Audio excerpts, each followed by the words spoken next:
Bugun Surxondaryo viloyatining Boysun tumanida lazzatli Surxon nomi ostida xalqaro gastronomik festival bo'lib o'tyapti. Seni ko'rib qolganim jilg'ali soy qaydayo. Bu taomni tayyorlashga qancha vaqt ketdi va bu taomning ismi nima? Bu taomning nomi Surxon cho'poncha deb ataladi. Bu yosh ham emas, qari ham emas, o'rtacha qo'y so'yilib qovuriladi.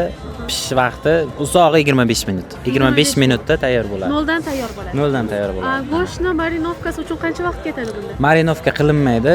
O'zi chopilib, to'ralgandan faqat tuzlanadi, qozonga kiradi, всё. Сразу. Topib olaman o'zi bo'yimaydayo.